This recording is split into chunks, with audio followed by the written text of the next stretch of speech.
How to collect a confidence and how to become confident.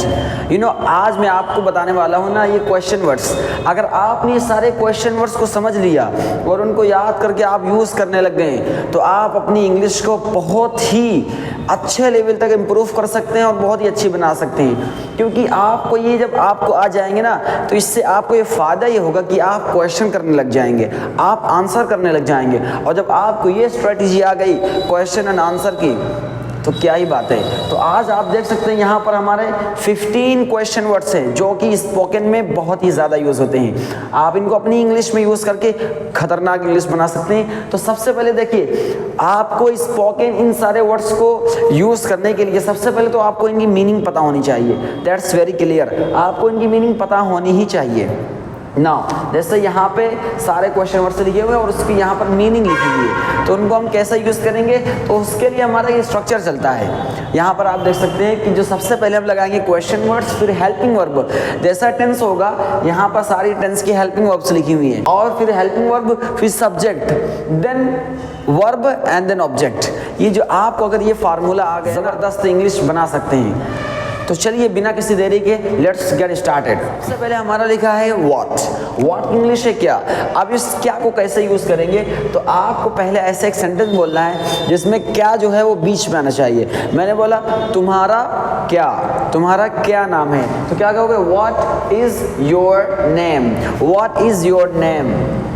मैंने कहा तुम क्या खाते हो, तो क्या कहोगे। नाउ सेंटेंस यहाँ पे सबसे पहले हम उस सेंटेंस को लिख लेते हैं, तुम क्या खाते हो। अब ये सेंटेंस को हमें सबसे पहले बनाना क्या है, तो सबसे पहले हमें इंग्लिश बनानी है क्या की, क्योंकि हमें सबसे पहले लगाना है क्वेश्चन वर्ड। तो इसमें क्वेश्चन वर्ड ये हमारा क्या है क्या, तो इसकी इंग्लिश जैसे हमारी बन गई व्हाट। ठीक है, अब व्हाट जब बन गया तो खाते हो, तो हमें ये देखना कि ये टेंस कौन सी कैटेगरी में जा रहा है। तो हमारा ये जा रहा है सिंपल टेंस में, और सिंपल कौन सा है, प्रेजेंट सिंपल है। तो प्रेजेंट सिंपल की हेल्पिंग वर्ब क्या होती है, डू डज होती है। तो हमारी बात हो रही तुम की, तो यहाँ पर लग जाएगा डू, और फिर हो गया डू हेल्पिंग वर्ब, फिर उसके बाद लगाएंगे तुम, तो व्हाट डू यू, और खाने को बोलते हैं ईट। तो हमारा ऐसा बन जाएगा व्हाट डू यू ईट, तुम क्या खाते हो, तुम क्या बोलते हो, तो व्हाट डू यू स्पीक, तुम क्या लिखते हो, व्हाट डू यू राइट, तुम क्या सुनते हो, व्हाट डू यू लिसन, और वो क्या सुनती है, तो व्हाट डज लग जाएगा। अब शी के साथ हम डज लगाते हैं, तो जैसा कि आप स्क्रीन पर देख पा रहे होंगे सारे, आप इनको यूज कर सकते हैं। किसके साथ हमें डू लगाना है और किसके साथ हमें डज लगाना है। तो व्हाट डू यू ईट, वो क्या पकाती है, तो what does she cook, what does she cook. Okay, वो क्या लिखती है, what does she write. Practice each other. जैसे मैं एक सेंटेंस पूछता हूँ तुम क्या सुनते हो, तो इसकी इंग्लिश क्या बनेगी, व्हाट डू यू लिसन, तुम क्या खाते हो, what do you eat, what do you eat. तुम, अब देखो आगे बढ़ते हैं, हमारा है वेयर की इंग्लिश है कहाँ, तो यहीं पर हमारा चेंज हो जाएगा, तो हो जाएगा वेयर सबसे पहले। ठीक है, मैंने बोला तुम क्या खाते हो, अगर मैं क्या की जगह यहाँ लगा दूँ तुम कहाँ खाते हो, अगर मैं यहाँ लगा दूँ तुम कहाँ खाते हो, तो हो जाएगा वेयर डू यू ईट। क्या हो जाएगा, वेयर डू यू ईट, तुम कहाँ खाते हो, तुम कहाँ जाते हो, where do you go, where do you go. और तुम कहाँ गए थे, तो गए थे मतलब या था, तुम हमारा लग जाएगा did, where did you go. तुम कहाँ लिखे थे, वेयर डिड यू राइट। तुम कहाँ मूवी देखे थे, where did you watch movie, where did you watch movie. तुम कहाँ मूवी देखोगे इन फ्यूचर, तो उसके लिए कहेंगे वेयर विल। अब देखो ये हमारा जो हेल्पिंग वर्ब है उसके अकॉर्डिंग चेंज होता जाएगा। Where will you watch movie, तुम कहाँ मूवी देख रहे हो, वेयर आर यू वॉचिंग। अब जो हमारा कॉन्टिन्यूअस में हम फोर्थ फॉर्म लगाते हैं, तो where are you watching movie, वो कहाँ जा रही है, वेयर इज शी गोइंग, वो कहाँ लिख रही है, वेयर इज शी राइटिंग, वो कहाँ पका रही है, वेयर इज शी कुकिंग, वो कहाँ बैठ रही है, वेयर इज शी सिटिंग। तो according to the tense we use helping verb. जैसा हमारा टेंस होगा वैसे हमारी हेल्पिंग वर्ब लगने वाली है। अब हम बढ़ते हैं आगे की ओर। हमारा है वाई। वाई है क्यों, ये हमारे स्पेशली सॉरी हमारा होता है रीज़न के लिए। जैसा मैं पूछ रहा हूँ कि आप क्यों इंग्लिश सीख रहे हैं, तो कहेंगे मैं पूछ रहा हूँ आप क्यों इंग्लिश सीख रहे हैं, तो डेफिनेटली कहेंगे वाई। फिर आपकी बात हो रही तो डेफिनेटली हम लगाएंगे are. Why are you learning English, why are you learning English, तुम इंग्लिश क्यों बोल रहे हो। Why are you speaking English, तुम इंग्लिश क्यों सुन रहे हो। Why are you listening English, okay तुम गेम क्यों खेल रहे हो। Why are you playing game, वो गेम क्यों खेल रहा है। Why is he, अब he की बात होगी तो यहाँ are की जगह हमारा क्या हो जाएगा, simply is हो जाएगा, आपको तो पता ही है। तो why is he playing game, okay वो कहाँ जा रहा है। अब कहाँ आ गया तो हम डेफिनेटली चेंज करेंगे, where लगाएंगे। Where is he going, where is he going, वो कहाँ आ रहा है। where is he coming, वो कहाँ से आ रहा है। तो from where हो जाएगा हमारा, from where is he coming, उससे पहले हम from लगा लेंगे। अब why हमने पढ़ लिया, अब हम पढ़ते हैं when। when मतलब होता है कब, ऐसे हम कब, अब हमें टाइम के लिए लगता है, टाइम के लिए। तो मैं पूछा हूँ तुम कब सोते हो, तो तुम कब सोते हो, इसी में हमारा आ रहा है। तो when do you sleep, तुम कब उठते हो। when do you wake up, तुम कब स्कूल जाते हो। when do you go to school, तुम खाना कब खाते हो। when do you eat food, when do you eat food, तो हमें ये स्ट्रक्चर हमारा बहुत महत्वपूर्ण है, इसके बगैर हमारा सेंटेंस गलत हो जाएगा। तो सबसे पहले आपको देखना क्या होता है सेंटेंस को बनाने के लिए, तो सबसे पहले आपको समझना है उसको कि हमारा टेंस कौन सा है। until unless you are not understanding what is the tense, definitely you will make wrong sentence. So you need to understand first of all what is the tense, then try to understand what is the question words over there। अब उस sentence में कोष्ठक कौन सा question words है हमारा, तो उसको हम जानेंगे, फिर उसको हम बना देंगे। आपका सेंटेंस कभी गलत हो ही नहीं सकता। नाउ तो मैंने कहा तुम कब आते हो, तो आते हो मतलब प्रेजेंट सिंपल टेंस, तो व्हेन डू लगाएंगे। व्हेन डू यू कम, वो कब आती है। व्हेन डज शी कम, वो कब जाती है। When does she go, okay वो कब लिखती है। When does she write, when does she write. अब हम बात करते हैं हाउ की। हाउ की आपको बताइए कैसे, मैं पूछा तुम कैसे लिखते हो, हाउ डू यू राइट, तुम कैसे स्कूल जाते हो, how do you go to school, how do you go to school. तुम खाना कैसे खा रहे हो, how are you eating food, how are you eating food. मैंने कहा तुम खाना कैसे खा रहे थे, अब पास में चला गया तो वॉज वर लग जाएगा। तो how were you, how were you eating food, तुम होमवर्क कैसे लिख रहे थे, how were you writing homework. Okay तुम मुझसे कैसे बात कर रहे थे, how are you talking to me, how are you talking with me. Now अब हम बात करते हैं हाउ मच और हाउ मेनी। तो हाउ मच हाउ मेनी जो है हमारा वो दोनों की सेम मीनिंग है। क्या है, कितना कितनी कितने, अकॉर्डिंग टू द सिचुएशन उसका कितना कितनी हो जाएगा। मतलब बोला कितने पैसे या कितना पानी, कितना वाटर, यानी कि कितना वाटर तो कितना ऑयल और कितने पेन।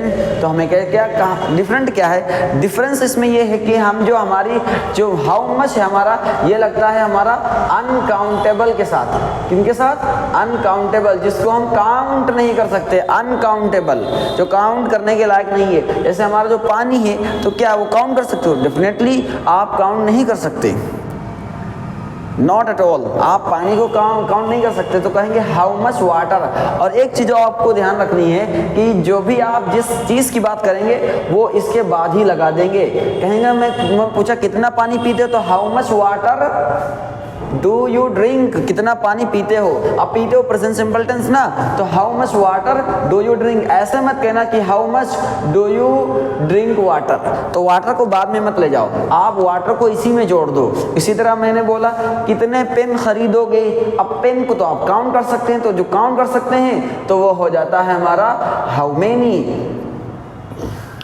तो जो हमारा हो जाता है ना काउंटेबल के साथ, जितना हम जो चीज़ें हम काउंट कर सकते हैं उनके साथ लगाएंगे हम हाउ मैनी, और जिनको काउंट नहीं कर सकते उनमें हम लगाएंगे हाउ मच। मैंने बोला तुम कितने पेन खरीदोगे, डेफिनेटली हम लगाएंगे हाउ मैनी पेन्स। और एक और चीज़ आपको ध्यान रखनी, जो इसके साथ जो नाउन लगेगा वो हमारा होगा प्लूरल, यानी उस नाउन के साथ हम लगाएंगे एस। उस नाउन के साथ हम लगा लेंगे एस। कितने पेन, तो how many pens will you buy, कितने पेन खरीद रहे हो, how many pens are you buying, कितने पेन खरीद रहे थे, how many pens were you buying, कितने पेन खरीदोगे, how many pens will you buy.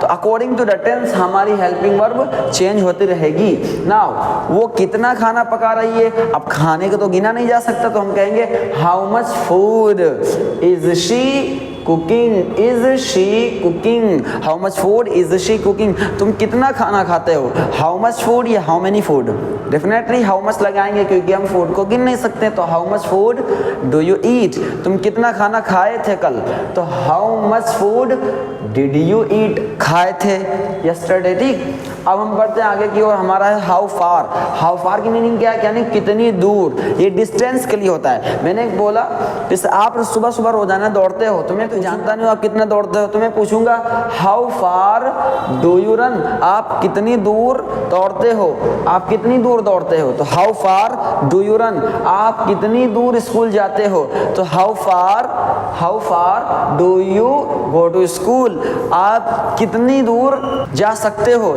तो हाउ फार कैन, अब कैन लग जाएगा। तो आप एक बात और ध्यान रखिए, जो हमारा हेल्पिंग वर्ब है कि इसी की जगह पर हमारा मॉडल वर्ब लग जाएगा, ये इसी की जगह पर, तो हमारा मॉडल वर्ब में चला जाएगा। मैं बोला कितनी दूर दौड़ सकते हो, तो how far can you run, आप कैसे लिखते हो, तो हाउ डू यू राइट, आप कैसे लिख सकते हो, तो हाउ कैन यू राइट, आपको कैसे लिखना चाहिए, तो हाउ शुड यू राइट। अब हेल्पिंग वर्ब हट जाएगा तो उसी जगह पर हमारा आ जाएगा हाउ शुड यू राइट, मुझे कैसे लिखना चाहिए, हाउ शुड आई राइट, मुझे कैसे आना चाहिए, how should I come now. तो हमारा यह फार हो गया। अब होम जो है हमारा होता है किसे, मतलब किसी ऐसे व्यक्ति की बात करते हैं जो ऑब्जेक्ट होता है। ऐसे फॉर एग्जाम्पल मैंने बोला तुमने किसे पीटा था, so whom did you beat, whom did you beat, तुमने कल किसे देखा था, whom did you see yesterday, whom did you see yesterday, तुमने किसे बुलाया था, whom did you invite, whom did you invite. अब आगे बढ़ते हैं विथ होम। अब विथ होम की क्या मीनिंग है, विथ होम की मीनिंग है किसके साथ। मैं बोलता हूँ आप किसके साथ स्कूल जाते हो, तो कैसे बनाओगे, विथ होम, आपने पहले विथ होम लगा दिया, अब जाते हो, सबसे पहले ध्यान रखना, सबसे पहले आपको समझना है कि हमारा कौन से टेंस में हमारी ये बात जा रही है। आप बिना टेंस के definitely you can speak, but the problem is that you don't have the environment to speak with anybody, so you are alone, so आप अकेले हैं। तो आप कोशिश करिए थोड़ा सा हिंदी टू इंग्लिश ट्रांसलेशन को ले करके चलिए और फिर रूल्स थोड़ा सा जान जाइए, then come to the directly point and then speak. Now तो विथ होम मतलब किसके साथ, मैं बोला तुम किसके साथ स्कूल जाते हो, present simple tense, so with whom do you go to school. मैं बोला तुम कल किसके साथ स्कूल जाओगे, with whom will you go to school. Okay, तुम आजकल किसके साथ सोते हो, so with whom do you sleep nowadays. Now अब विथ होम हमने पढ़ लिया, अब हमने फॉर होम मतलब किसके लिए।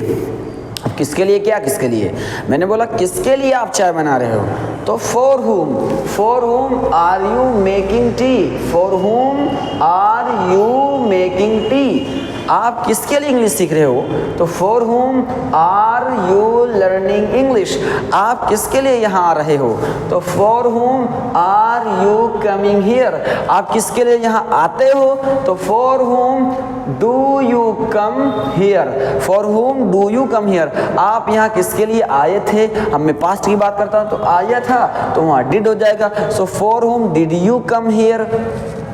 अब हम आगे बढ़ते हैं, तो विच मतलब होता है कौन सा, कौन सी। आप इसके साथ भी जो आप बताएंगे उस नाउन को यहीं पे लगा लेंगे, उस वर्ड को। मैं बोला कौन सा स्कूल जाते हो, तो which school do you go, आप ऐसे मत कहना कि which do you go to school, school को आप यहीं पे लगा लो, which school do you go, which school do you go. मैं बोला कौन सी मूवी देखते हो, विच मूवी, आप ऐसे मत कहना विच डू यू वॉच मूवी, आप मूवी को यहीं लगा दो, which movie do you watch, which movie do you watch. मैं बोला कौन सा गेम खेलते हो रोजाना, which game do you play every day, आजकल तुम कौन सा गेम खेल रहे हो, सो So which game are you playing nowadays?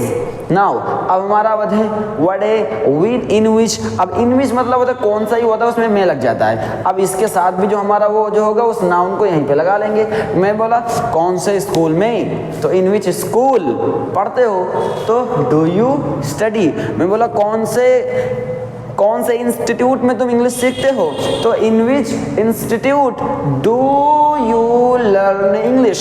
आप कौन से इंस्टीट्यूट में इंग्लिश सीखते हो, तो in which institute do you learn English. मैं बोला कौन से रूम में बैठते हो, तो in which room do you seat.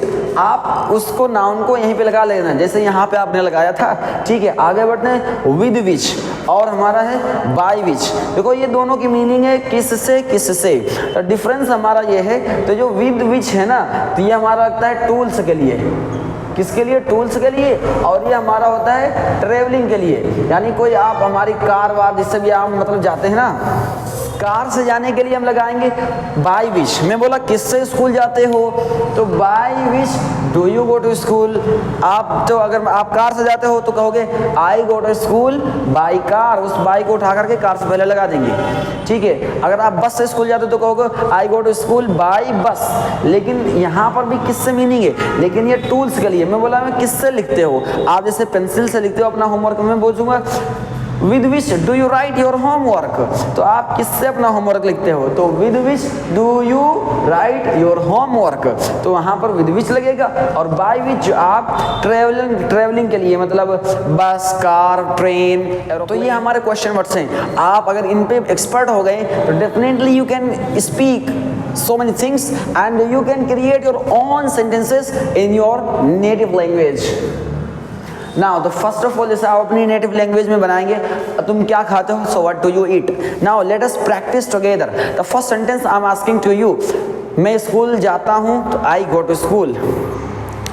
तुम कौन से स्कूल जाते हो, तो विच स्कूल। कहाँ हो जाएगा, विच स्कूल डू यू गो। तुम क्या खाते हो, क्या होगा, व्हाट डू यू ईट। तुम क्या सुनते हो, व्हाट डू यू लिसन। तुम क्या खेलते हो, व्हाट डू यू प्ले। तुम क्यों खेलते हो, व्हाई डू यू प्ले। तुम कैसे खेलते हो, हाउ डू यू प्ले। तुम कैसे खेल रहे हो, हाउ आर यू प्लेइंग। तुम क्यों आ रहे हो, व्हाई आर यू कमिंग। तुम क्यों जा रहे हो, व्हाई आर यू गोइंग। तुम क्यों लिख रहे हो, व्हाई आर यू राइटिंग। मैं क्यों आ रहा हूँ, व्हाई एम आई कमिंग। मैं तो जानता हूँ मैं क्यों आ रहा हूँ, आप बताओ आप क्यों इंग्लिश सीख रहे हो। कैसे बनाओगे इसको, why are you learning English. Why are you learning English, तुम इंग्लिश क्यों सीख रहे थे, why were you learning English. तो आपको इस तरह से आपको पहले एटलीस्ट 10 मिनट प्रैक्टिस करना है, जिससे आपकी इन पर कमांड अच्छी हो जाए और फिर आपकी हेल्पिंग वर्ब की जो आपका जो सेंस है वो भी डेवलप हो जाए। Because this is very important. Because what happens, जैसे हम लोग हिंदी में जैसे बोलते हैं ना कि मैं आ रहा हूँ, तो मैं के साथ हमेशा हूँ ही लगता है। मैं के साथ हमेशा हूँ ही लगता है, मैं के साथ कभी है नहीं लग जाता है कि मैं आ रहा है। क्यों नहीं होता है, क्योंकि हमारा जो हेल्पिंग वर्ब का सेंस है वो बहुत ही स्ट्रॉन्ग है। तो उस तरह आपको भी इतनी प्रैक्टिस करनी है कि आपको हेल्पिंग वर्ब के लगाने में सोचना ना पड़े, भाई आई के साथ एम लगाना है, डू जो है हमारा वो ही ची जो सिंगुलर है आई यू देवी के साथ लगाना है। तो ऐसा नहीं होना चाहिए। आपको इतनी प्रैक्टिस करनी है कि आपका जो सेंस है वो डेवलप हो जाए हेल्पिंग वर्ब को लगाने के लिए। Thank you so much for watching this video. On which topic you want to watch next video, let us know in the comment section below. And one sentence I am giving to you, let us know in the comment section below as well. आप क्यों English सीख रहे हो, आपको ये sentence comment section में लिखकर बताना है। Thank you so much.